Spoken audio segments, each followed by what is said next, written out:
What is up, YouTube? It is Tyler the American here once again with another reaction video. And before we get started, it has come to my attention. That I apparently only have 3 shirts. Because this is the second time you're seeing me in this one. Whoops. Oh well. Apparently my style, at least in YouTube's mind, is Hawaiian shirts. And one random sweater yesterday.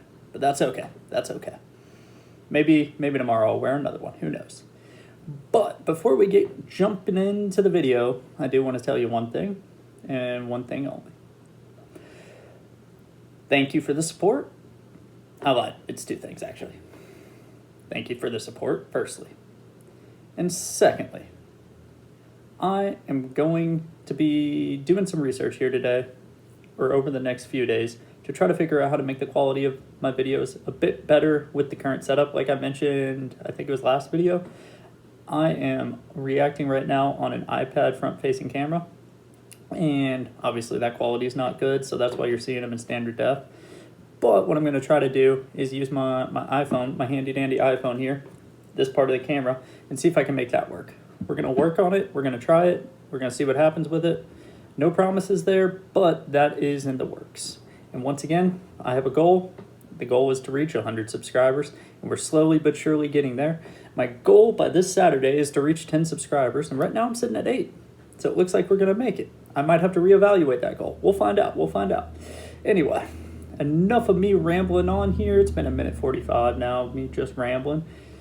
What we're going to be watching today and what we're going to be reacting today is some more football fans, some more batshit crazy football fans. And today I'm going to be learning why ultras are so important for football. I'm looking forward to this video. I like these educational videos with these really cool clips. And I love flares apparently, because I won't shut up about them. So this is going to be a good one. Good, short, and sweet. So let's jump right in. Are we ready? Because I'm ready. Play that shit. We see ultras all around the world. I've seen that clip before. They are clearly the beating heart of many football clubs. I can see that from the 2 videos I've watched. So we decided to break it down once and for all. What is an ultra? And what do they do? We've all grown used to scenes like this out of Italy and Germany. Scenes from this to this in the MLS. The glory of the Balkans, and all too often see them portrayed as criminals. The MLS has like ultras? But what are ultras and what do they do? There's no way MLS ultras compared to the European ones, that's for sure. In the 1960s, ultras or ultras are one of the most broadly defined subcultures in the world. However, the term was only appropriated by an actual fan group in 1969, with Sampdoria's Ultras Tito Cucciaroni and Torino's Ultras Granata. Since then, fans have reappropriated the name, but given the global reach of the game, the term is far from clearly defined. Italians interpreted foreign styles of spectatorship and made their own, something between the South American barras and Brazilian torcidas and the British hooligans. Thus, ultras groups were established, born to represent the distinct cultures and traditions from which they originated. Taking inspiration from the time of city-states, in which autonomous cities would defend their identity and their interests against others, ultras value the defense of their territory, which is a feeling that has its roots in the historical age. They are the most fanatic supporters of a team, representing a sort of 12th man. Contributing to what's happening on the field, there's like no feeling like it. An ultra is constantly committed to the club, setting up for matches and social events during the week, attending training sessions and youth games, and showing up hours ahead of match day for any last-minute preparations. Away matches are especially important. It's where one proves their true commitment to the group. We played in Bremen and I was asking about that. Someone commented that this would answer and it did. Let's find out. And the opportunity to show off your pride in another territory. This comes in the form of choreographies, flags, chants, banners, and fanzines. How do the choreographies happen? Like, how do you manage to get that figured out? The clubs, legendary players, the fan groups themselves, derbies, rivalry games, and finally, big cup matches. These scenes, man. Ultras have always been characterized by their rebellious nature. Unlike the British, whose support largely rides on reacting to what's happening on the pitch, Ultras make their own show, beyond the result.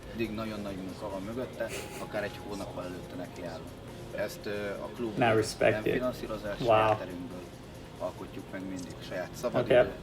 I got that answer in the comments too, but this clears that up as well. Clubs don't finance it. You're separate from the club, but you're a part of the club in heart. Whenever possible, Ultras will march through a city in a corteo, making sure their presence is well known.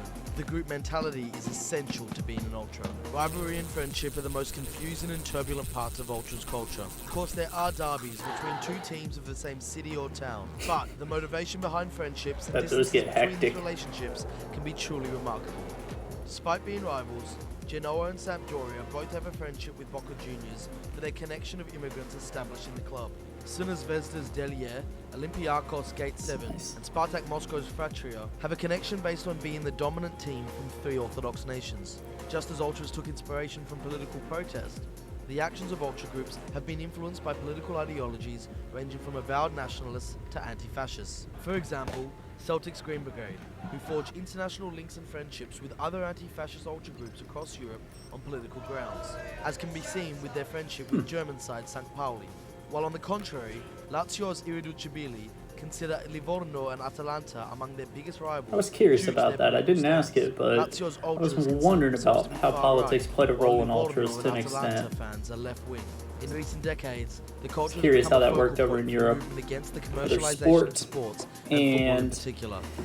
Big TV contracts I lost my train of thought. Whether sport and politics will go hand in hand over there, or if it's when loyalty is lost they try to keep and the it chance separate. of signing for a higher wage bill wins over the chance of acquiring legendary status amongst a group of fans. To Ultras, football at the highest level often feels like a sanitized product, built more for those in the main stand and commercial suites than for the most devoted fans behind the goal. Makes sense. Simultaneously, authorities continue to innovate new forms of repression against fans. Magyarországon egy stadionban legalábbis itt a Fradinál kell egy személyigazolvány, egy szurkolói kártya, ami tartalmazza a születési dátumot, aztán pedig a édesanyja nevét, e-mail címét, a címét, illetve a tanyérlenyomatát. Bans on pyro, megaphones and drums, bans on standing room and away travel have had little to no impact. Megaphones and drums are banned? Today, maneuvering the minefield of stadium laws Kind of bullshit. These laws have been introduced under the guise of reducing instances of violence at football, but have largely had the adverse effect of killing the atmosphere at many grounds. The fringe elements of these groups who seek out physical confrontation continue to operate, as security forces hopelessly seek to curb it through football-specific legislation.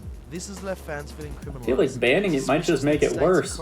People will just get more creative with it. See them banished from the game. Whatever your club or political affiliation, the breadth of Ultras culture around the world is a testament to this beautiful game. At times, this passion can escalate into violence, but this is not an Ultras problem, but a societal one. An Ultras group's existence revolves around intense, coordinated support for their team through vibrant displays during matches, making noise on the terraces, and highlighting, publicizing, and furthering issues affecting their local territory and in solidarity with other supporter communities. In Egypt, the Ultras of Al-Ahli and Zamalek have largely been credited for their pivotal role in the uprising of the Egyptian Revolution. These are just a small number of the incredible initiatives regularly organized by nearly every Ultras group in the world. Like all groups, Ultras are hard to stereotype and even harder to define. Or not really causing, but being at the center of a revolution, that's nuts. Football, they remind us of a pure game. One in which you go out and support your team regardless chainsaw. of the names on the back of the shirt. I've seen the chainsaw, I haven't commented on it, but wow.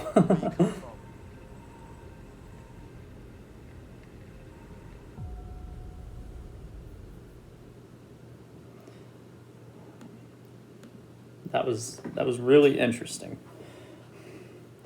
Sorry I didn't talk too much during that video. With these educational videos, I just like to sit there and kind of consume it and try to not miss anything by hearing myself talk, you know what I mean? So I apologize for not giving too much of a reaction during the video, but I'll get my thoughts and comments now. I didn't realize how, I guess, political Ultras were. It makes sense to some degree, but shit, that one they were talking about at the end with Egypt being at the center of an uprising, that's nuts. Okay, I do have a question, actually. So, this is more of a European cultural question in general, I guess, not necessarily just regarding ultras. Do people in Europe tend to be, I guess, more nationalistic, like, oh, I love my country? Or do they tend to, I guess, more have those same sort of feelings towards their local community, more so than their country? Because I get the feeling it's more local community, like you're there with your brothers, you're there with your sisters, etc. And that's why ultras are taking off over there. But I do want to know for sure am I getting that right? Is that correct? Because really, I'll be honest, the only places I've ever been over in Europe are England and Germany. Didn't go see any sporting events in Germany, sadly. It looks like ultras are a thing over there, but they don't seem to be a thing in England so much. So, and where I was in England, at least, you don't really feel that like local culture, like everyone within that local community really, like respect their local community per se. You don't see that so much over there. Whereas it feels like throughout these videos, watching some of these, like these local smaller clubs where fans are just going batshit crazy for them. It's like it brings the community together and makes those connections within the community. Just let me know if I'm getting that right in the comments. I'm curious on that. But no, I guess this really, I know football's called a beautiful game, and I can see why. There's just layers and layers and layers to this. And this just happens to be one of those layers, and it really is beautiful. So I really appreciate y'all putting me on these videos. I never would have watched anything like this if it weren't for you guys suggesting them. But with that, I think I'm going to wrap up this video. Let me know in the comments the answer to that question about culture. I know we're getting a little deep here, but with these educational videos like this, sometimes you got to get deep. And once again, I'm sorry for the low quality videos. I will be working on that, so stay tuned there. I will be releasing another video tonight at some point as well. Same shirt. But I'm unsure what that'll be. What I'm thinking, I'll go into a bit more detail in the other video, but what I'm thinking with regards to that is I'm just gonna, one video that's recommended to me, and one video I just find on like my recommended through YouTube, not necessarily in the comments, that looks interesting to me, and react to that as well. So one user recommended video and one YouTube recommended video. And that's going to be the thing from Monday to Saturdays. So, without further ado, take care. This was Tyler the American here, signing off. See y'all.